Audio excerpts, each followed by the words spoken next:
And today we have a special treat. It's my honor to introduce our speaker, Dr. Marion Nestle, who is the Paulette Goddard Professor in the Department of Nutrition, Food Studies, and Public Health, and also Professor of Sociology here at NYU. She's also Visiting Professor of Nutritional Sciences at Cornell. And Professor Nestle holds 3 degrees from the University of California at Berkeley, one in bacteriology, one in public health and nutrition, and another in molecular biology. She taught at Brandeis, the University of California at San Francisco, and was a senior advisor in the Department of Health and Human Services before she came to NYU in 1988 to chair the new Department of Food Studies. Her research examines scientific and socioeconomic influences on food choice, obesity, and food safety, emphasizing the role of food marketing. She's the author of 3 prize-winning books: Food Politics, How the Food Industry Influences Nutrition and Health; Safe Food, The Politics of Food Safety; and thirdly, What to Eat. She's also written 2 books about pet food: Pet Food Politics, The Chihuahua in the Coal Mine, my favorite title. Well, certain chihuahuas are like to go to coal mines. Really vicious and nasty dog. I know. I love that one. And secondly, Feed Your Pet Right, which was co-authored with Dr. Malden Nesheim. And her most recent book is Why Calories Count, From Science to Politics, also co-authored with Dr. Nesheim. So Professor Nestle also has a column in the San Francisco Chronicle and blogs at foodpolitics.com, and has a Twitter feed which Time Magazine called one of the 10 most influential Twitter feeds in health and science. She's won numerous awards from everyone from the American Public Health Association to the James Beard Foundation. Michael Pollan ranked her as the 2nd most colorful foodie in America after Michelle Obama. And Mark Bittman of the New York Times ranked her number 1 in his list of foodies to be thankful for. Now, the only thing more that I want to say is that not all of this has been easy. And Professor Nestle has often gone up against some pretty powerful forces in American society. And in the language of the 60s, she's really been one who has spoken truth to power. And I consider it one of the great honors and privileges of being an NYU faculty member to have colleagues like Marion Nestle. So thank you.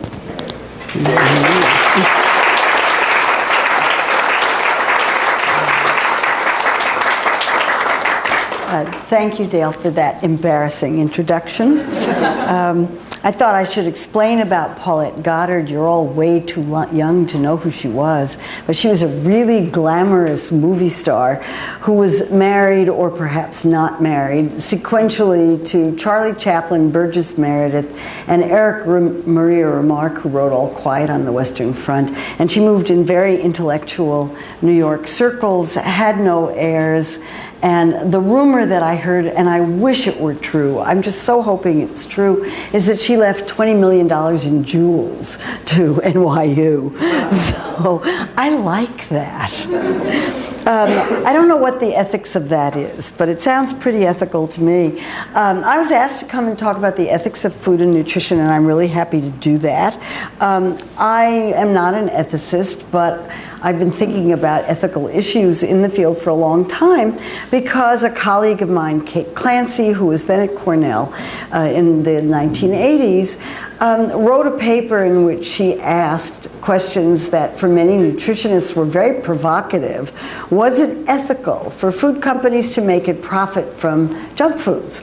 Was it ethical for food companies to market such foods to people, and particularly children? And that was an interesting way of thinking about these kinds of issues, certainly one I wasn't familiar with. And I should say that over the years I've come to the field of ethics very, very much from a public health, social justice perspective. And that kind of perspective looks at ethical issues as a matter of collective good. You care about what happens to the health of populations, not so much of individuals. You're interested in prevention of disease.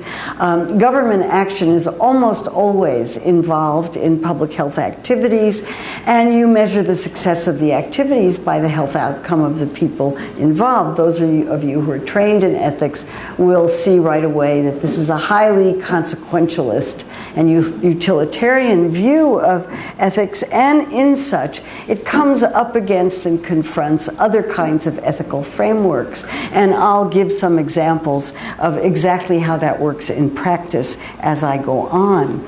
I love this cartoon. Because I think it expresses exactly what's going on in the food movement today, where ethical issues have permeated the food environment to the point where food movement people are asking questions about what they're eating, and those questions sometimes cause very amusing and sometimes not so amusing interactions at the dinner table. I think the number and quantity and scope of ethical issues in food choice are quite vast. They have to do with the effects of the kind of food system that we have on human health, on the environment, on the people who do the work of producing food and also serving food. A lot of people are very interested in farm animals, and the Center for Bioethics is very interested in what we do with animals that we eat for food. Concerned about the economic and health effects on consumers, and then necessarily the health and economic effects on food producers, marketers and sellers of the food. And these issues come into conflict with each other in a lot of really complicated and sometimes very interesting ways, and sometimes very personal ways. The easiest way to explain what's going on with ethics in food is to talk about obesity, and particularly childhood obesity, because the argument that adults are personally responsible for what they eat and everything that you eat is a matter of your particular choice, that particular viewpoint doesn't work for children. So it makes the utilitarian and consequentialist approaches much easier to understand. The rates of childhood obesity have gone up quite dramatically since 1980. The arrow points, or is supposed to be pointing to 1980. And I want you to pay close attention to that, because we're going to be talking a lot about what happened in 1980. But one of the obvious sources of interest and distress about childhood obesity is what kids are eating these days. And a study a couple of years ago indicated that the three leading sources of calories in children's diets were sugary soft drinks, desserts, and pizza, for a total of 450 calories a day on average. And when you think about the kids who aren't eating these things, it becomes even more prominent. And that's a significant fraction of what a child eats during the day, depending on how old and big that child is. So the fact that kids are eating like that is unfortunate, because what kids should be eating, it turns out, is exactly what adults should be eating, which is, if you're worried about obesity, eat less, move more, make sure there are plenty of vegetables, fruits, and whole grains in the diet, don't eat too much junk food, and enjoy what you're eating. I mean, if I had dietary advice to give to anybody, that would be what it would be. Oh, and in this particular case, and please don't eat my book. If it seems more complicated than that, it's surely because of the effect of this kind of advice on the food industry. And this was beautifully expressed by an executive of Coca-Cola a few years ago, who gave an interview to Advertising Age in which she talked about how obesity, and particularly childhood obesity, had become the Achilles heel of the food industry. It used to be that soft drink companies didn't have to give a thought to the effects of soft drinks on human health. All they had to do was market it and make Coca-Cola iconic. And now it's something that they fret about every single day of their working lives, as more and more pressure is put on soft drink companies to do something to health up their products and to stop marketing, especially to children. So as I mentioned, between 1980 and the year, actually 2000, but now 2010, childhood obesity rates have tripled. twofold, and we need to ask the question, what happened in 1980 that made kids either move less or eat more or do both? And without getting into too much detail about this, I'll just say that the evidence on reduction in childhood activity, although it seems obvious that kids are less active than they were in 1980, it's been very, very difficult to demonstrate that through research. Instead, most of the evidence indicates that rates of physical activity have changed very, very little since 1980. By one measurement, rates of activity have actually gone up a little tiny bit. By another measure, rates of inactivity have gone down by a little tiny bit. I call it a wash. I just don't think that the evidence shows that they've changed very much.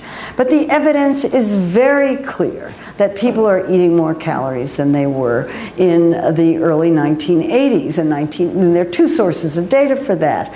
One is data on the number of calories in the food supply, the amount of food that's available in this country, less exports plus imports. In the 1980s, it was 3,200 calories a day per capita. That means men, women, all ages, little tiny babies. 3,200 calories worth of food available. Now it's 700 calories more. That's food available in the food supply. It's undoubtedly an overestimation because a lot of those calories will be wasted. But data on dietary intake, and these are now adult figures, when you ask adults what they've eaten through very careful surveys that have been done over time, in the 1980s, adults reported eating 1,900 calories on average. They must have been lying, but that's another matter. And it's now 2,100, an increase of 200 calories a day. The truth is someplace in between.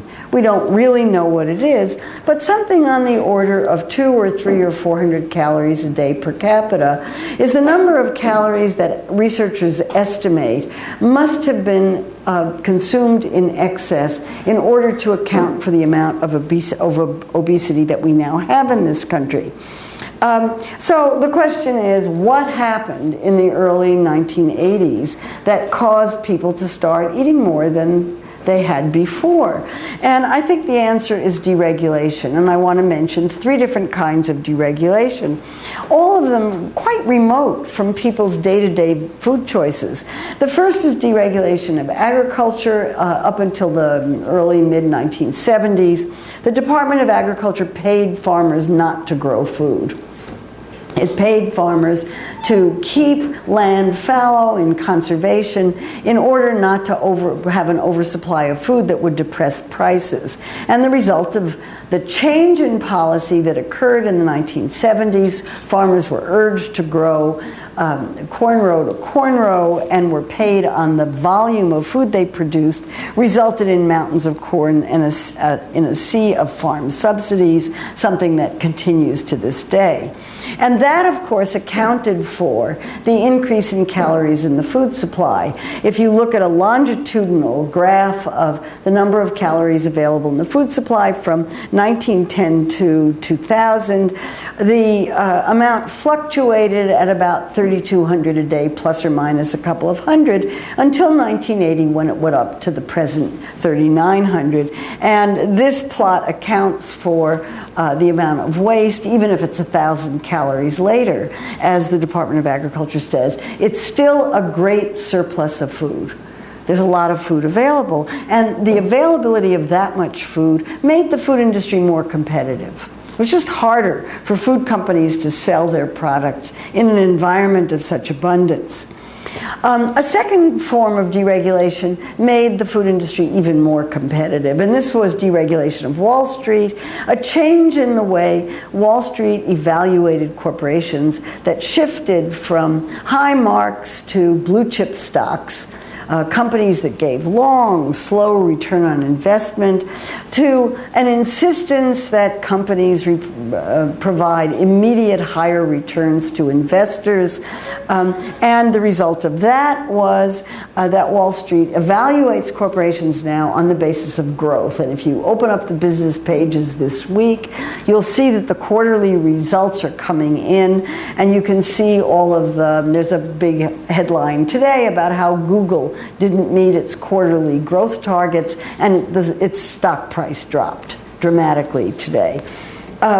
So for food companies, this was even worse than for Google, because they were already trying to sell their products in an environment in which there was too much food.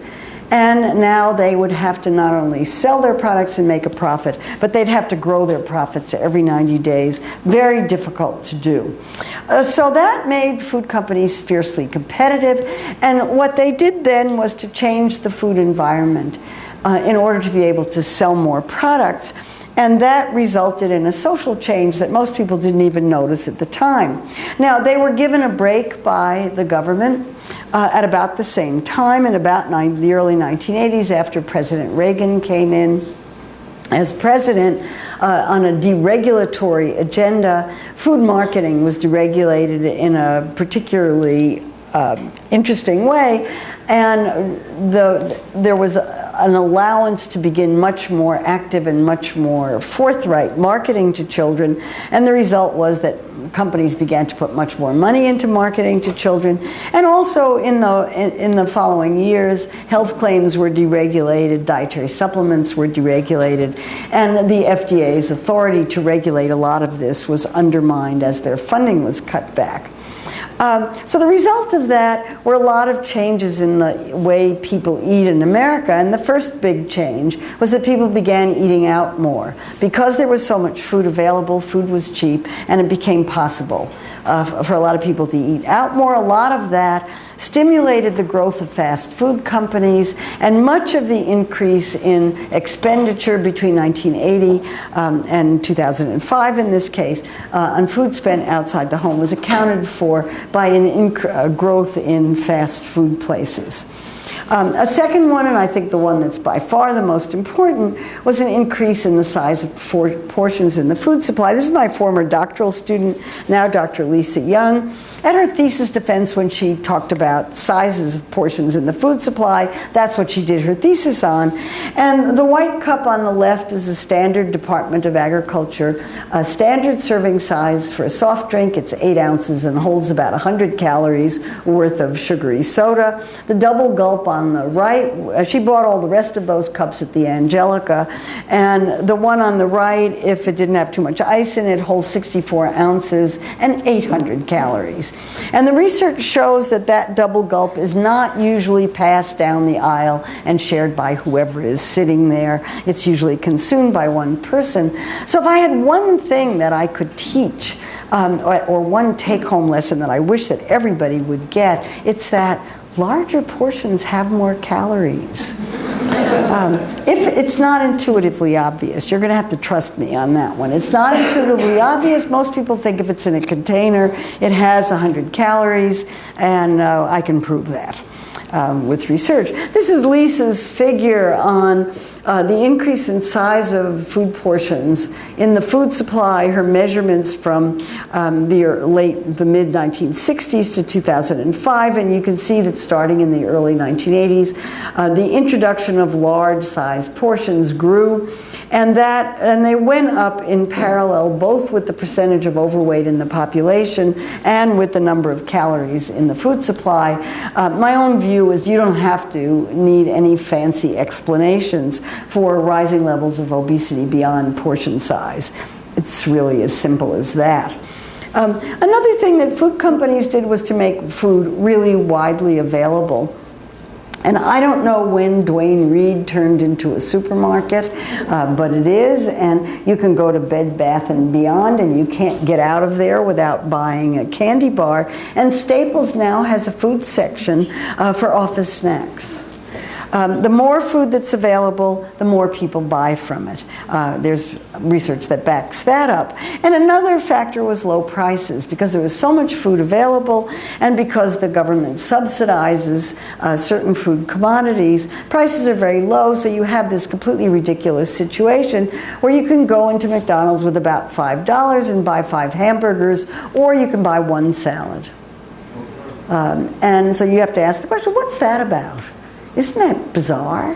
Seems totally bizarre. Lettuce is cheap. Why is it so expensive? Okay, refrigeration. Okay, perishability. But a lot of it has to do with government policy that supports certain kinds of foods production, certain kinds of food production rather than other kinds.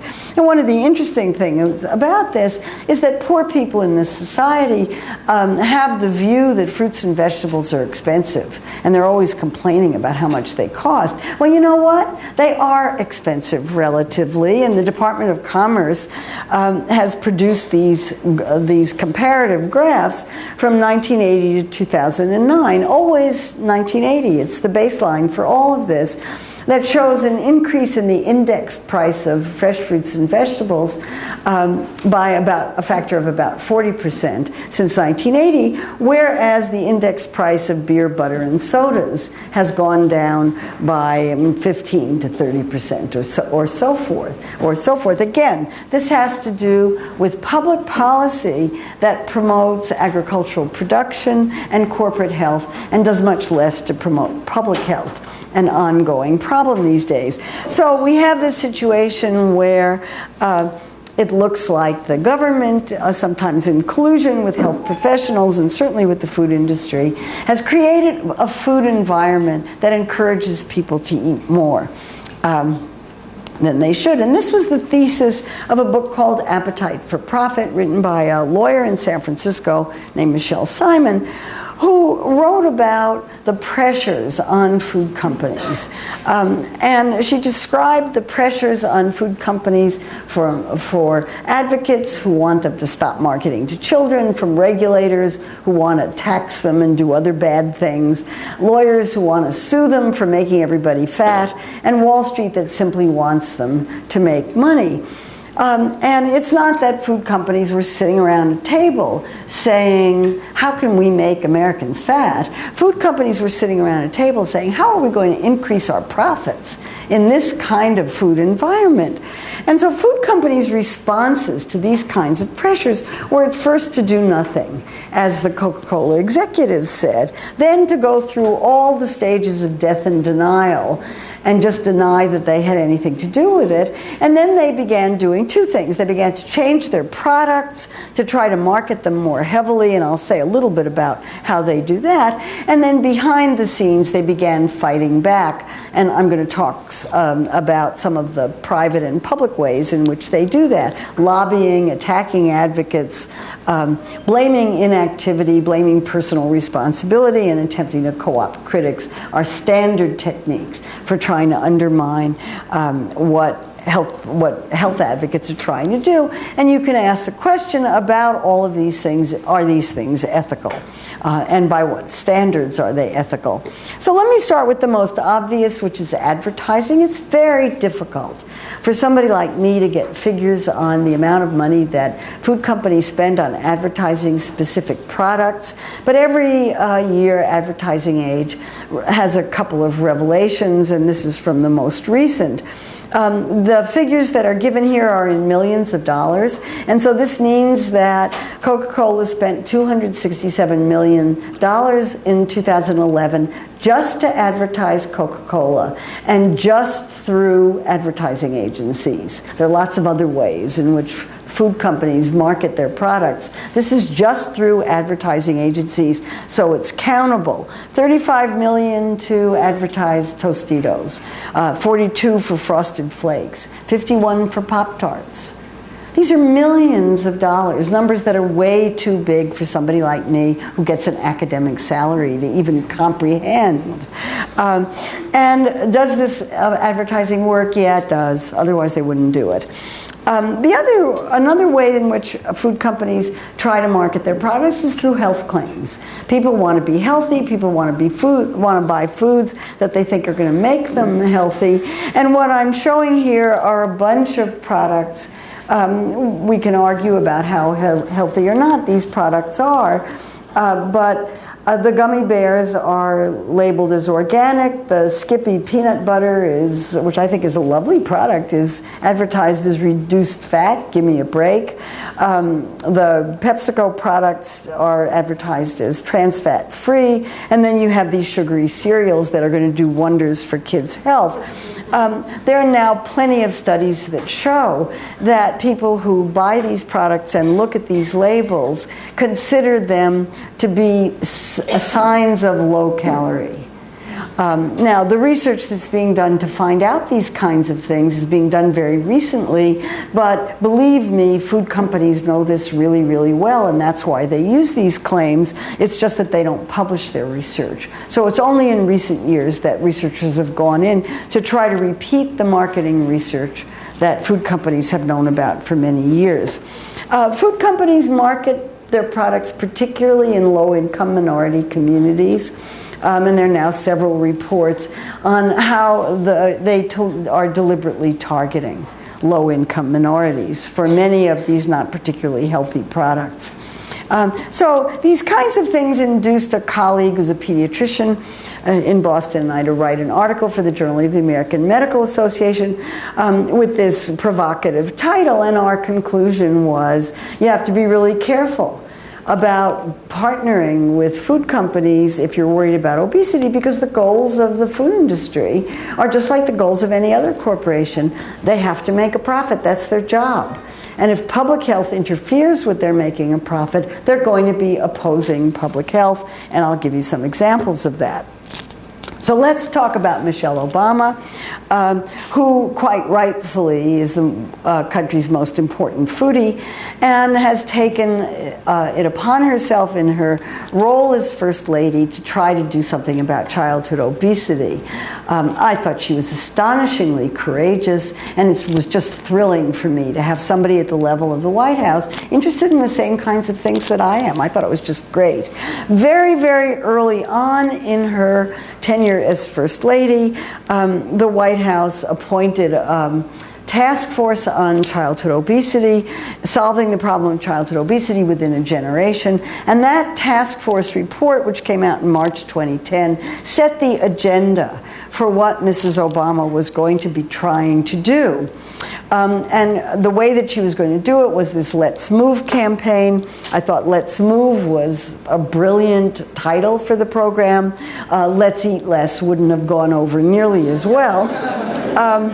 Even though that's what it was about. And on the food side of it, and this report has 70 recommendations, but I've pulled out a few that I thought were critical. She singled out school food as one of the key areas on which she was going to be trying to fix things. And she wanted for school food dietary principles, standards for the kinds of foods that were served in those meals, and calorie standards. And in addition, one of the recommendations from that report was to try to do something for the food industry to voluntarily limit and set up nutrition standards for marketing to children.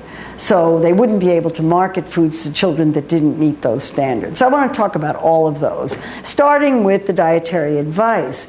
So pretty early on in 2011, the government released the new food guide that replaced the pyramid. And when they first released this MyPlate thing, it came with these advice to consumers: enjoy your food. Well, I really liked that one, but eat less. That seemed like really good advice. Avoid oversized portions. That's the thing I wish everybody would understand. And then it emphasizes fruits and vegetables. And then it says drink water instead of sugary drinks. This is really good advice if you're worried about weight. So that then is supposed to govern what all federal policy is on diet and health. Now, in the meantime, I mean, she didn't just construct this out of whole cloth. The Institute of Medicine, which is the think tank in Washington, D.C., with a lot of physicians and scientists members, had been working for a couple of years on establishing a scientific basis for standards for school meals, and they came out with their first report in 2007 and their second report in 2009. And the 2009 report, which was really practical and laid out a sort of a blueprint for what schools ought to be doing about schools' meals, happened to have in it a couple of things, one of which was to limit starchy vegetables to 2 servings a week, and then requiring at least a quarter of a cup, oh, it should be half a cup, sorry, of tomato paste to count as a vegetable serving. Shortly after those reports came out and shortly after the Let's Move campaign was involved, Congress passed, this was really early in President Obama's tenure, Congress passed the Healthy, Hunger-Free Kids Act of 2010. I don't believe it could be passed now. And this authorized the Department of Agriculture to set those nutrition standards for school meals and for all foods served in schools. So the Department of Agriculture went to work to write regulations, and in January 2012 they came out with the regulations that were going to do these healthy meals for kids in schools. Food companies didn't like the rules. And they spent a reported $5.6 million to lobby against the proposed rule. They were really pretty upset about it because companies that were selling junk food products to schools to be used in school meals would be excluded by some of the standards that the Department of Agriculture had written. In particular, the potato lobby, and this was the Maine potato lobby, not the Idaho one, lobbied the Senate very heavily about the starchy vegetable rule, and the people who sell pizzas to school meals went to Congress to lobby against that particular rule, and Congress got and the Senate got some codicils into an appropriations bill, which is the way they do things in Washington, that said that no funds from the agricultural appropriations could be used to require crediting of tomato paste and puree based on the amount. So you could have a teaspoon of tomato paste on pizza, and pizza would count as a vegetable. So what food companies learned from that was that if they don't like the rules and they think the rules are unfair to them, they can just go right to Congress and Congress will intervene, even though a think tank in Washington of experts had spent 4 years working on those kinds of rules. Well, more recently, the question of the number of calories in those standards has come up, and you've probably seen on the news that there are poor, starving high school students who are doing videos and fainting on the street.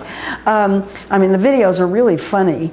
To argue that these meals are so devoid of calories that they are starving to death. The standards are 650 calories for kindergarten to 5th grade, 700 for grades 6 to 8, and high school students get 850 calories, which is roughly a third of a high school student's calorie needs. I don't know, I think anybody eating 850 calories ought to be able to get through a couple of hours of school without fainting or going into hypoglycemia. But 2 congressmen disagree quite strongly until Tim Hulskamp of I think he's Kansas, and then Steve King from Iowa, have introduced the No Hungry Kids Act into Congress, and the rationale for it is very simple. It has nothing whatsoever to do with what kids are eating. It has to do with attacking President Obama and Mrs. Obama for their nanny state approach to kids' health. If they found a way to invade the lunch tray of the youngest members of our society, what's next? The new regulations are encroachment of our liberties. So here we have in one slide the crux of the ethical matter. These are people who are coming at the question of children's health from 2 very, very different ethical frameworks. Now, the advocates for school food point out that 850 calories is plenty, and that if the meals looked like these 800 to 850 calorie meals, none of these people would be complaining. In other words, if foods were doing corporate junk food, nobody would be complaining. that there's something wrong with this level of food. And the school lunches are going to be more nutritious, they're going to have more vegetables in them, they're going to be much better for kids' health. But this isn't about health, this is about politics. Okay, let me move on to marketing, putting limits on foods that can be marketed to children. The Congress several years ago had in one of its laws, it instructed the Federal Trade Commission, which is responsible for advertising, to establish a working group of federal agencies to set nutrition standards for marketing to children. These would be voluntary. The food company industry would not have to follow them if it didn't want to, but if it didn't market to children, they would like these standards to be followed. So 4 federal agencies, the FTC, the Centers for Disease Control, the FDA, and the USDA, met for a couple of years, came out with a report called the Interagency Working Group Report that set up standards for marketing foods to kids. And I'm so out of it that when this report came out, I was just outraged that it was so lax. I thought, holy smoke, you can advertise anything you want with these kinds of standards. They were so loose on the amount of saturated fat and sugar and salt that could be in these products. I just didn't take it seriously at all. But food companies saw it very, very differently. And they thought that thousands of their products would be excluded from being marketed to children, and they didn't like it.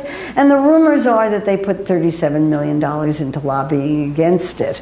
The result of that was that Congress put a codicil into, of all things, the Financial Services and General Government Appropriations Act of 2012 that specifically said that the Federal Trade Commission could not complete the Interagency Working Group on Food Marketed to Children report unless it did this, unless it complied with an executive order that required it to do a lengthy and impossible to do cost-benefit analysis. So once again, if you don't like it, you spend a lot of money and you go to Congress. So this brings me to Mayor Bloomberg, whose activities are completely fascinating to me. So we have in Mayor Bloomberg somebody who's extremely wealthy, doesn't care what anybody thinks of him, and is in his last term as mayor, we assume. So at the end of May, Mayor Bloomberg announced a proposed ban on large sizes of sodas in New York City. And his rationale for doing that was that, first of all, the default is what people buy. If you're handed a drink, that's what you're going to get, that's what you're going to drink. And if people wanted more, they could always ask for more. But most people are happy with the default because a 16-ounce drink has plenty of calories, they're going to be full. They're not going to think about wanting more, and it's going to cost more, and they'll have to ask for it. So the chances are having a smaller drink would not be a bad idea. I thought 16 ounces, that seems like a lot. It's 2 servings. It's 200 calories, almost 200 calories, depending on what the drink is, which is 10% of an average person's daily intake, and it's got roughly 2 ounces of sugar, which is plenty. So again, this seemed generous to me, but that's not how soda companies saw it. The other thing about it, and I don't know where they found this thing, but this was a Coke ad from the 1950s, and a 16-ounce soda in the 1950s served 3. Get your head around that one. It served 3. The big 16-ounce size, well, as you know, the big is bigger. So soda companies reacted immediately, first of all, by attacking the science and saying this was junk science, and the facts were quite different, so they spun the science. Then they attacked the critic. And Mayor Bloomberg's a very smart man, and he was asked about this at a press conference, and he said, "Oh, I would never wear a dress like that. It's so unflattering." And the source for that is a tweet from somebody who was there. And then soda companies really weighed in and mounted an extraordinary campaign to fight the 16-ounce soda cap. They used social media, they used radio and TV ads, airplane banners, there were movie theater trailers, there were these people wearing these terrific t-shirts were out, and I saw them in Union Square, and one of our students had the sense to ask them how much money they were paid to do it. They were getting $30 an hour to do that. Pretty good, huh? And then these trucks, and here again, it's the crux of the ethical dilemmas and ethical conflicts right here, because I picked my own beverage by myself, and don't let bureaucrats tell me what to buy. I mean, pretty amazing. So this isn't about health, this is about marketing sodas. And so this isn't really an ethical argument here. This is really health against corporate sales. The thing that they did that just floored me the most was I got delivered to my apartment, which you can see is right across the street from here, a mailer. It wasn't a personal mailer to me, it was a bulk mailer. I think everybody in New York got these. I can't imagine what something like that costs to do. But I can make my own beverage choices, and I'm taking a stand to protect my freedom of choice. No, I'm taking a stand to protect Coca-Cola and Pepsi's freedom of choice is really what's going on. And then Pepsi, which owns Mountain Dew, blanketed the city with these posters. Again, this is prohibition. Your freedom is being taken away from you. And I have to say, I know a lot of people who really feel this very strongly, that a 16-ounce cap on soda size is taking their freedom away, and they're furious about it. My favorite ethical dilemma occurred in an op-ed in the New York Times, where the head of Honest Tea wrote an op-ed about what a horrible thing the soda cap was going to do to his business, because he's trying to innovate and it's a small company, and how are they going to do that? He neglected to mention in his op-ed that his company is owned by Coca-Cola. I thought that was an ethical issue. And now the soda industry is suing to stop Bloomberg's soda cap, and that's just been announced. There's an enormous lawsuit underway, and the argument that they're making a couple of arguments, but the main one is that the city doesn't have the right to do this, that the health board, which made the ruling that approved the soda cap, is appointed by the mayor, and it's not elected by the citizens, and therefore there's a citizens uprising over this, and it's going to hurt jobs, and it's going to be, I mean, it's all about things other than we're going to lose profits, which is the underlying issue. So let me move on to soda taxes, because there's a really interesting example where these things are playing out again. Soda companies are spending a fortune to defeat any attempt to tax sodas, and you can understand why. And their lobbying expenses up through 2008 or so were a few $1 million a year, and it went up to $40 million in 2008, 2009, when New York State Governor Patterson was trying to enact a tax. PepsiCo alone spent $29 million in lobbying, but that's on all issues in 2011. But the place where this is playing out right now, is in Richmond, California, a town that is north of Berkeley on the East Bay. But unlike Berkeley, it's a really, really poor city. It's mostly black and Hispanic. 80% of the town is black and Hispanic. It has a median income of $23,000 a year, 11% unemployment rate, and is probably much higher than that, and very, very high rates of soda consumption and extremely high rates of obesity. And a city councilman got the bright idea of trying to tax sodas. And this would be a tax on sugary drinks, sports drinks, and chocolate milk, interestingly enough, but not on diet sodas, fruit juices, or bottled water. That's the initiative. On a big bottle of soda, it would be a substantial tax, and it might have the effect of reducing sales. Now, soda companies have spent a fortune in Richmond, California, to try to defeat this. The initial figures were published in a local newspaper. It was $355,000 to $7,000 for the pro-tax group. As of October 7th, the anti-soda forces have spent $2.2 million, and the pro have spent $25,000, a ratio of 87-1, if I did the math right. But the soda industry is taking this very seriously, even in this absolutely impoverished town. Again, very, very interesting things going on. There was a mailing that was sent to people's homes in Richmond by something called the Community Coalition Against Beverage Taxes, which is an American Beverage Association. That's the lobbying group for soda companies, funded organization, just like the one in New York. It's an AstroTurf group that's funded by Big Soda. And Richmond sort of knew that this was going to happen, so the city council passed a rule that said that funding source had to be disclosed on any mailers that went to the home. And so the mailer said that it was major funding by the American Beverage Association, and anybody who read that would understand what this was really about.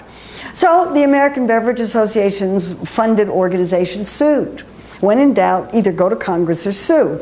And they went to court and got an injunction against the city of Richmond so that the city of Richmond cannot force the American Beverage Association to comply with the disclosure rule. And that's still being fought out in the courts on First Amendment grounds.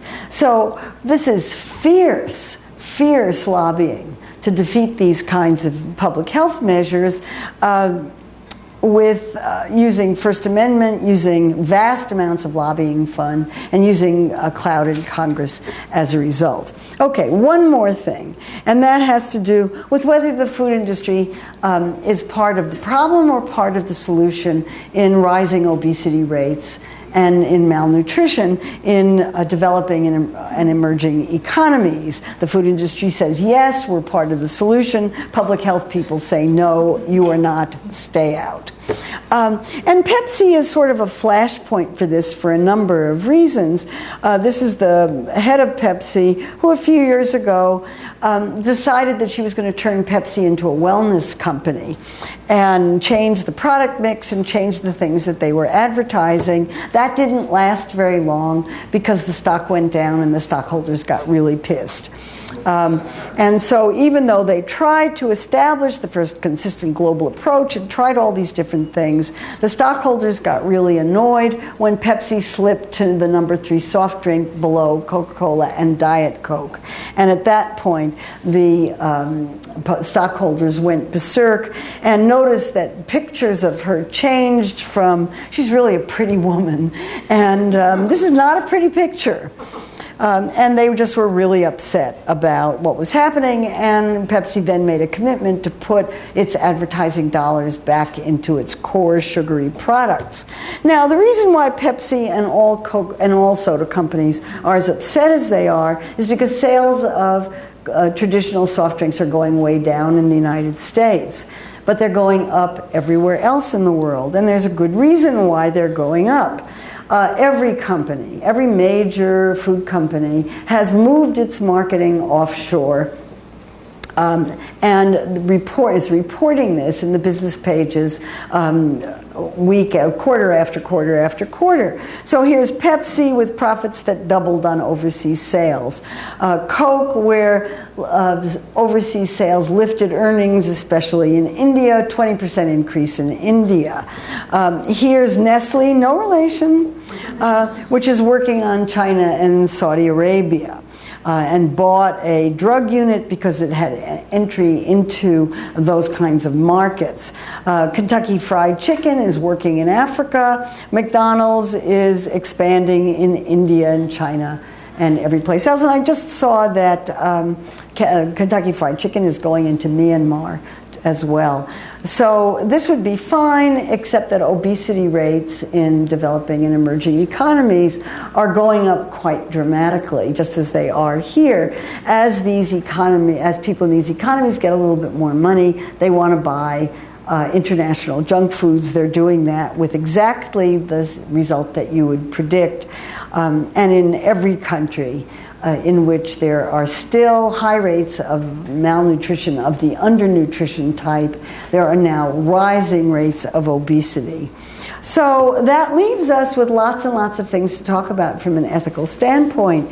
In 1982, Kate Clancy asked whether it was ethical to make junk foods and sodas and market them, and particularly to market them to children. In 2012, we have, in addition, whether it is ethical for food companies to lobby, spend, and mislead when opposing public health efforts, whether it's ethical for them to support unhealthy food defaults and fight really hard against what seem to me to be trivial changes, and whether it's ethical for them to be putting these kinds of marketing efforts into marketing junk foods and sodas in developing economies. And I think those are all well worth pondering as we look at the current state of food politics, especially in New York. And these are the kinds of issues that I have discussed in my book since 2002, particularly these three, and the most recent one, Why Calories Count, which is largely about obesity. So I'll stop here, and I understand that there is, oh yes, there's plenty of time for questions. Yes? Thank you very much.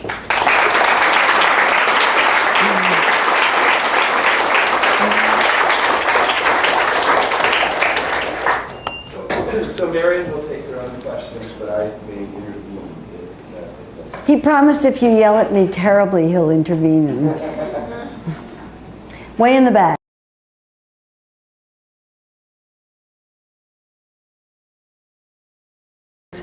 I don't know whether it's ethical or not, but I'm opposed to it. I don't think that kids should be marketed to at all, period. Because they're enormously susceptible. I think adults are too, but we won't talk about adults because personal responsibility gets in there. You're an adult, you're supposed to be personally responsible, but kids can't be. And there is so much evidence now that kids are susceptible to advertising for all kinds of things. Toys, electronics, everything, that I don't think they should be marketed to at all. But that's just me, and that's never going to happen, at least not in my lifetime. But the ethics you're going to have to argue. Yeah.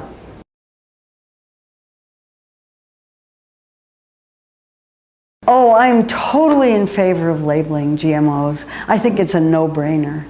And I thought so from the beginning. I was on the FDA Food Advisory Committee when the FDA approved GMOs for production in the United States.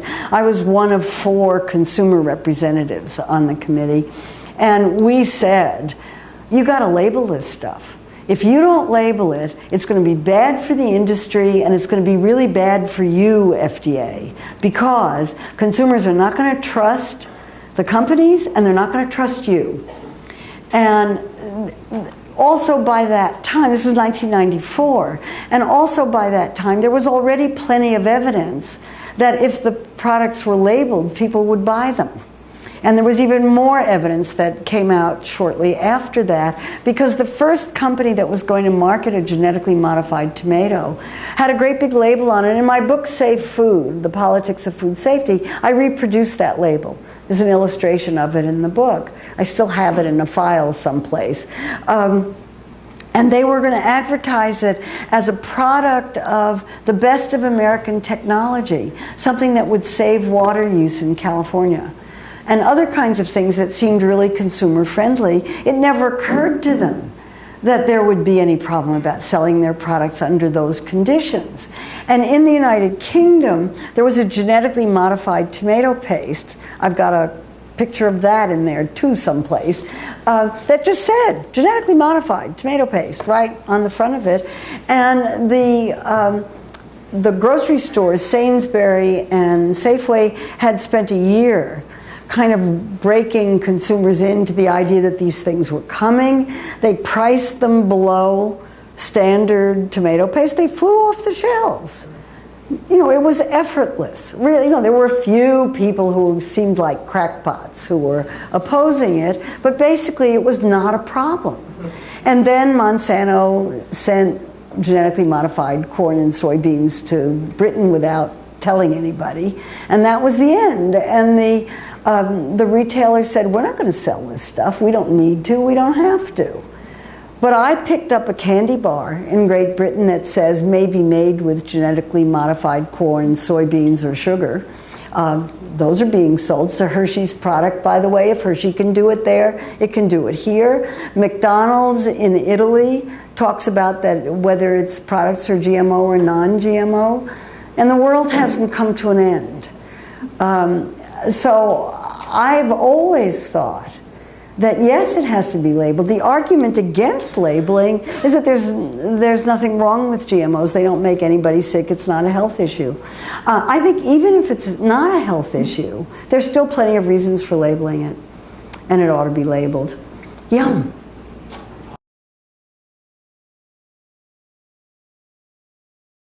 Yeah, I mean, European countries have something that's unimaginable to Americans. They have a healthcare system that takes care of its people at no or low cost. You know, it's astonishing. And and so if you're a non-profit health organization, then it is to your advantage to have people healthy.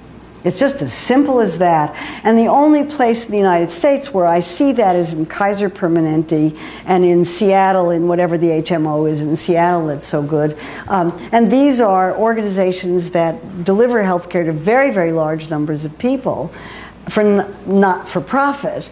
And it's to their advantage to keep people healthy.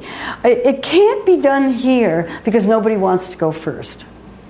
The way everybody's done testing on the taste of products. And if you bring a bunch of focus group participants together and you give people chips with different levels of salt, they'll always pick the saltiest. And so the companies go by that. And so they can only reduce the sodium to below what is called the bliss point. Is that me? Sounds just like mine. It is. How embarrassing. Please forgive. I hope it stops soon.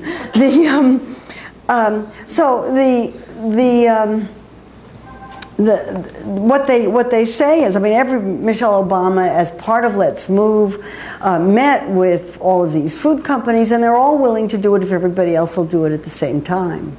Or they will make a pledge to reduce sodium. I forget, some big food company has just done this. We'll reduce our sodium by X number of grams in 5 years. So they all have to do it at once, and they all have to do it very, very gradually so nobody notices. Because the weird thing about salt is that the more you eat, the more you want. So to get you to the point where things start tasting salty and not good, you have to be off salt for 6 or 8 weeks, and it's very hard to do that. But they're in the business of selling products. They're not going to do anything if the products don't sell. Yes?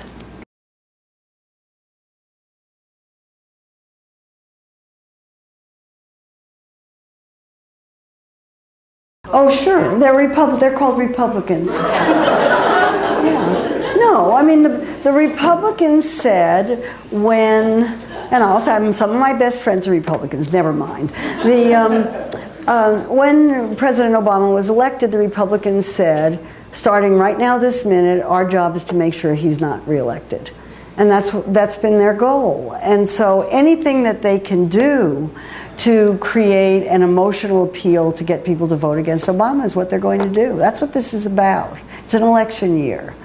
Never mind that they're hurting farmers in the Midwest. Never mind that they're holding food stamp recipients hostage. They're not going to pass the farm bill, and they're playing brinkmanship with the farm bill, and very, very bad things will happen if it's not cleaned up by the end of the year, and they have very, very little time left to do it. But nothing will happen until after the election. Absolutely nothing. Washington is ground to a halt. Absolutely, yes.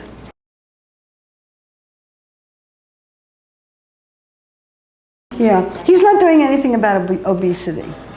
I mean, I think what he's doing is terrific environmentally, and all of that is really, really good. It's in a way a deflection from the obesity issue. He doesn't see his role as having to do something about obesity. And I've talked to him personally about this. I've met him several times. I have a lot of respect for what he's doing.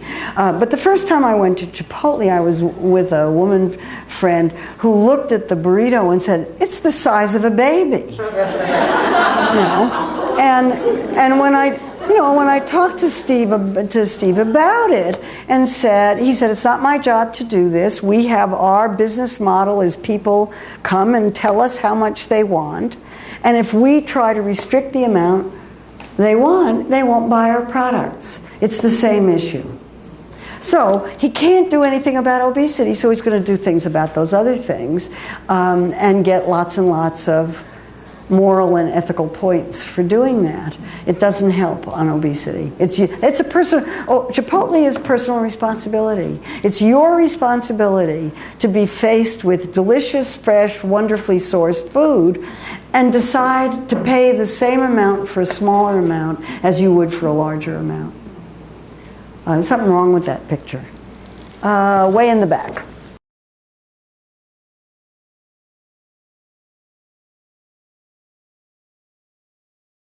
That's a really good question. Did everybody hear it? Good. Your hearing's better than mine, apparently. I think it's a really good question, and it's one of the arguments that the anti-tax people are using. It's a regressive tax that's going to hurt the poor, and it's a community that's not very politically powerful. So one of the things that the pro-tax forces are doing is to try to empower the community to weigh in on this. Obesity is a huge problem there. Type 2 diabetes is a huge problem. Nobody has health care. The city is responsible, or the county is responsible for charitable health care, and it's killing the county in that sense. And so this is a perfect example of where the ethical concerns conflict. And where you have to make a decision about it. As I say, I look at this from a public health standpoint. I think it will be better for the health of Richmond's people if they're not buying that stuff. And the water is free. They can get it out of a tap. You know, it really is. They have perfectly good water supply there, as far as I know. Back there.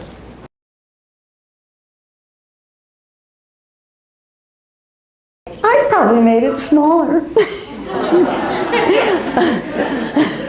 I would have gone about it in a different way. This was an imposition from the top, and there was very little effort made to involve the community in the decision. I'm a public health person. What that means is if you do public health the way it's supposed to be done, you go into the community, you talk to people in the community, you try to find out what the community wants to do about its obesity and diabetes problem. And you work with community leaders and community groups to make that happen. This is a long, slow process. He didn't want to do long and slow. He's got a health commissioner who's a really radical public health person in, I think, the good sense. We have a health commissioner who really cares about public health.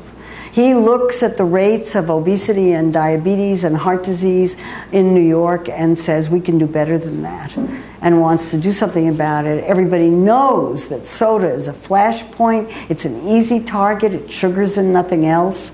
It's just calories that nobody needs. They've tried educational campaigns. Whether those have done any good, I have no idea. There's only one comprehensive diabetes clinic in the city to serve all of the people who have type 2 diabetes, which is an obesity-related condition. Yeah, it's probably not the way I would have gone about it, but there it is. I thought it was a really good idea. Because and also there's more and more evidence coming in that these small things are making a difference. There's now evidence that heart disease rates are going down in America. And they're going down in places where the trans fats are not being used, and maybe it has something to do with that. Maybe people are eating better. Maybe people are more active. Who knows? It's going to be very hard to sort it out. But something's changing, and you want to promote that change and create a food environment that makes the healthy choice the easy choice. Right now, the unhealthy choice is the easy choice. You know, you drive anywhere in America on a highway, and if you want to eat healthfully, you've got a challenge. You got to figure out a way to do that. It's really tough. If you had only healthy foods around, if all kids' meals were healthy, and if the parents wanted to order junk food, they could do that. Nobody's stopping them from doing that. You want to make the default the healthy choice, and then let people move from there. Right now, the soda companies have decided what the default choice is. Would you rather get that decision made by soda companies or Michael Bloomberg? Plenty of people would rather have it done by soda companies. Yes.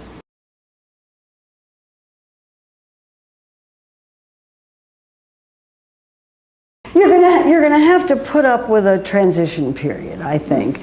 And what strikes me about school lunches, and I've been to a lot of schools and looked at them, is that they're completely person dependent. My immediate question when I saw the kids' video was, where are the adults? You know, I've been in plenty of schools where their kids are eating healthy food and asking for cooking lessons and wanting gardens and complaining that the food in school is better than what they're getting at home.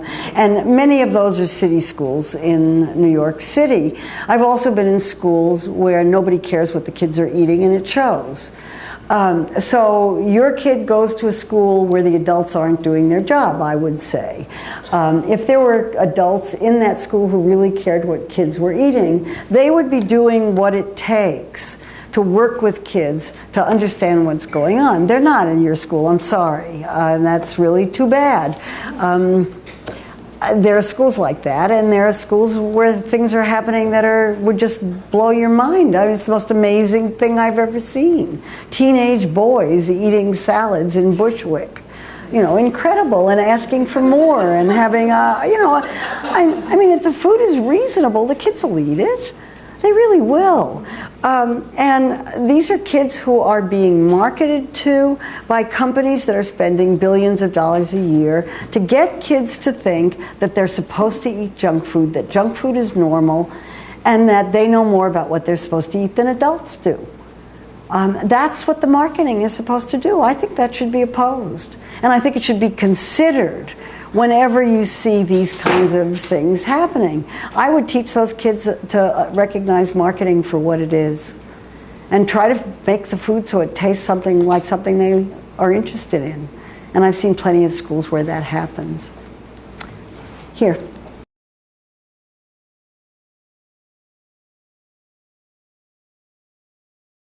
Yeah, I'm not an ethicist, so let me remove myself from having to talk about frameworks and historical, philosophical ways of doing that. But it's an old argument, and it's the same argument that came up about fluoridated water, chlorinated water first. I don't want my chlorinated water. Well, I'm sorry. If you don't have chlorinated water, other people are going to be getting diarrheal diseases, and at some point the state has a much larger interest in the role of individuals. Fluoridated water is another issue, still hugely fought over the same kind of thing. The big one right now is raw milk, same issue. Seat belts, cigarettes. I mean, you can go through a whole series of places in which the state has enacted public health measures that benefit a very large number of people. And that may be uncomfortable. Helmet laws would be another one. That's one I particularly dislike. But you know, I wear my helmet. And so in every one of those, the state has rights. And if we had a country in which we had a healthcare system that served everybody, I might feel differently about it. Vaccination's another one. They all raise these kinds of really different. I don't want to vaccinate my kid. Well, if I don't vaccinate my kid, the herd immunity is going to get lost, and all of a sudden we're going to have measles and whooping cough again. And so to decide, you know, to make that kind of a decision is something that gets worked out by government, it gets worked out by populations, but this isn't what that issue is about. This issue is about marketing foods to kids. And I see that as the underlying issue. I don't see this as a personal choice issue because you want more soda, nobody is stopping you from getting more soda. You want to get 4 of them, drink 4 of them. And maybe pay for it, but right now you're paying more for smaller sizes. If you want a smaller size, you can't get one. Yes. Oh, wait, you already asked one. Yes.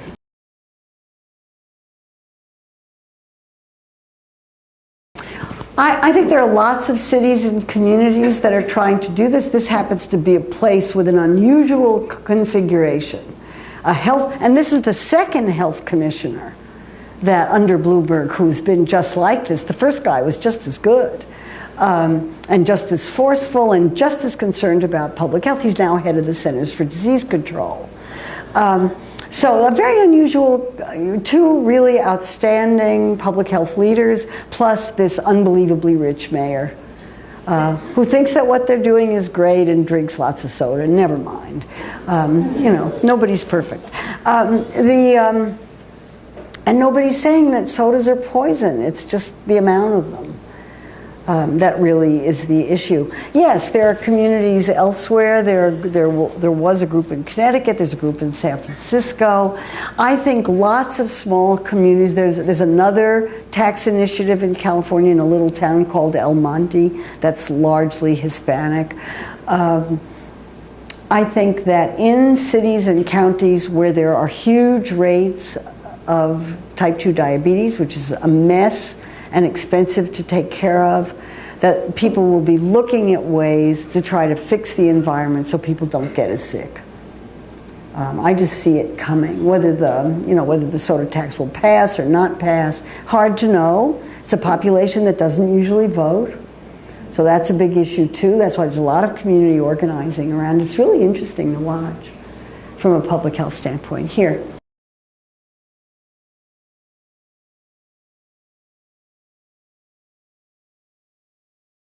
Yeah, I have 2 responses to that. When I'm at my most cynical, I like to ask the question, who would benefit if people in America ate healthfully? What large corporations or industries would benefit? I'm hard pressed to think of any, because so many people benefit from people being overweight or having chronic diseases. And that includes the medical care industry, because they get paid for procedures, not prevention. They don't get anything for prevention. The drug industry. You could just go all the way through it. I gave a talk at the American Diabetes Association annual meeting a few years ago, and I was the only speaker on diet. And I didn't understand it. There was one panel discussion on the role of sugars in diabetes that was sponsored by Coca-Cola. I'm not joking. And I went down to the exhibit and I understood immediately what it was all drug companies. You go on the website of the American Diabetes Association and just try to find something about diet, when 90% of diabetes is type 2 and 90% of type 2 diabetes is obesity. And just try. It's there, but you sure have to look hard for it. Everything is about drugs. Drugs are the default. So there's a huge diet industry said to be worth $60 billion a year that profits from trying to help people lose weight, sometimes successfully, most of the time not. The drug industry, which is desperate to find a magic pill. And now the big one is bariatric surgery for obesity, in which the interesting ethical issue, it seems to me, is should you be doing bariatric surgery on people under the age of 21? And increasingly, children as young as 9 are having bariatric surgery. I mean, it's astounding what's going on.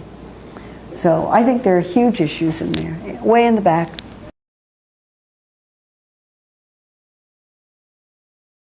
Yeah, that's part of their sales strategy. They do a lot of things they fund hundreds of organizations in inner city. They do everything they possibly can to deflect attention from the role of their products in body weight. I'm very much for physical activity. I think it makes people healthier. Period, end of story. Doesn't do much about obesity unless you really do a lot of it, but it's good for health.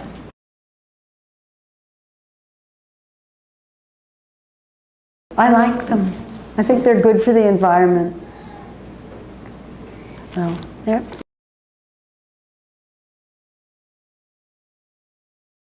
Well, the recent Stanford study was not very well done. That, for those of you who don't know, was a study that was a meta-analysis of studies that have looked at the nutritional quality of organics and conventionally produced foods and found no difference. It's quite discrepant from other meta-analyses that have been done, and there's some reasons for that have been discrepant. There's been a lot of attention to it, but it also found that there were far fewer and lower levels of pesticides on organics, and that's the point. I think the results were hyped in a particularly annoying way. Yes.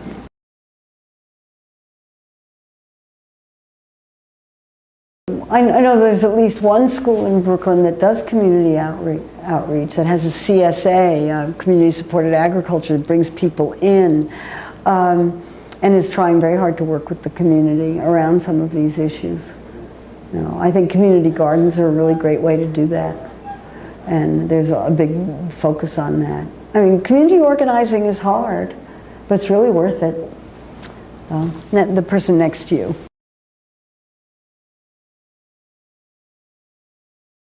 This one hasn't been tried yet. It doesn't go into effect until next year, if it's not stopped by the courts. So it's not happening.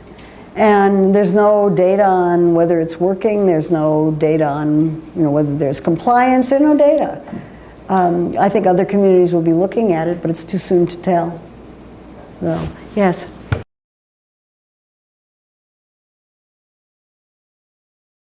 Not until after the election. No, I'm serious about that. There's been an enormous effort to encourage the FDA to put the amount of added sugars on food labels and to define natural. Right now, the FDA defines natural as truthful and not misleading.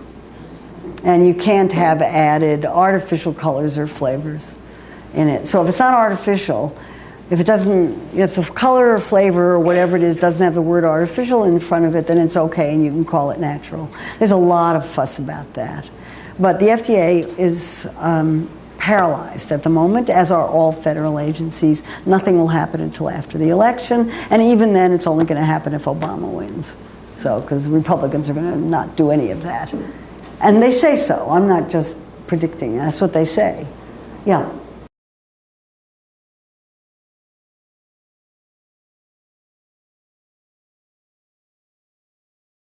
Oh, yeah, his dream label took three things into consideration. You may have to help me with this. Nutrition, what he called foodness, and was the third sustainability?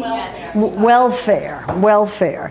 Yeah, it's an interesting idea. Everybody wants their own labeling system.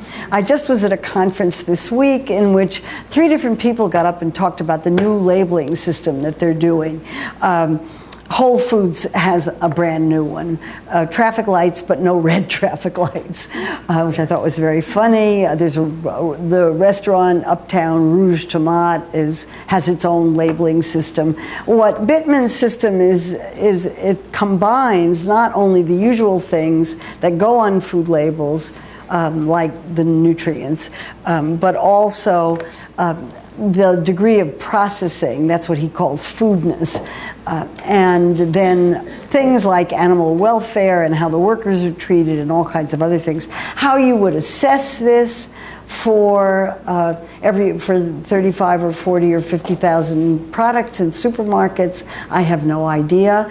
But I love the idea that he's put forward this idea that people will start thinking about it, and I'm going to blog about it sometime next week and talk about a number of labeling schemes that are coming in. In the meantime, where is the FDA, which is responsible for labels on food packages? The FDA recruited the Institute of Medicine to do 2 reports that came out last year, talking about what should go on the front of food packages to inform consumers about the healthfulness of the food packages. And the second Institute of Medicine report said there should only be 4 things on the front of food labels. Let's hope I remember them: calories, added sugars, saturated fat and trans fat, and salt. So those 4 things only. And the FDA hasn't budged on it. They haven't budged. They're doing some research, but nothing will happen until after the election, if then. Way at the back.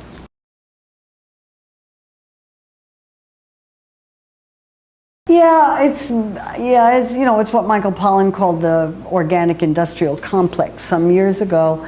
It depends on, organic is codified in the United States, and there's some good things about that. Everybody knows what it means. You can look it up on the web.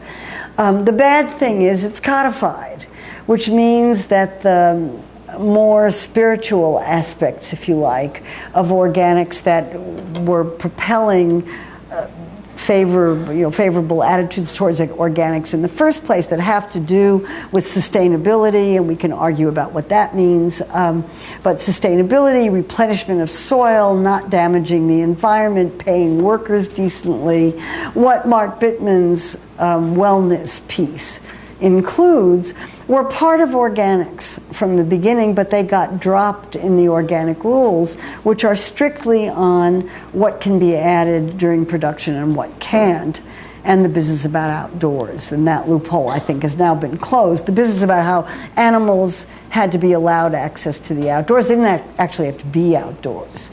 And so I have been to organic egg production facilities where the hens never go outside. I mean, no hen that wasn't trained to go outside would ever go outside. It's much too dangerous. Somehow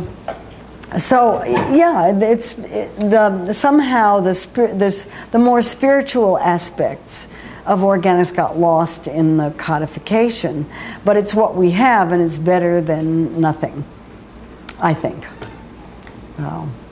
Yes.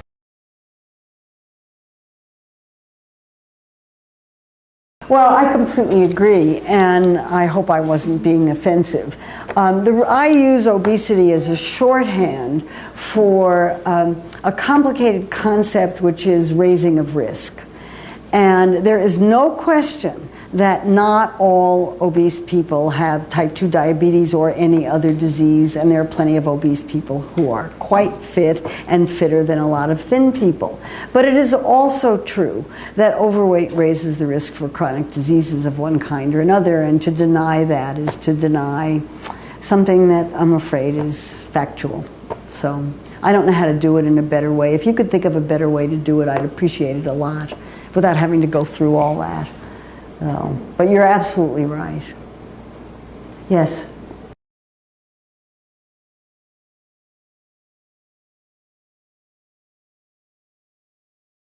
Yeah, you want career advice. Well, it's hard to not get paralyzed. Yeah. Well, I'm not paralyzed.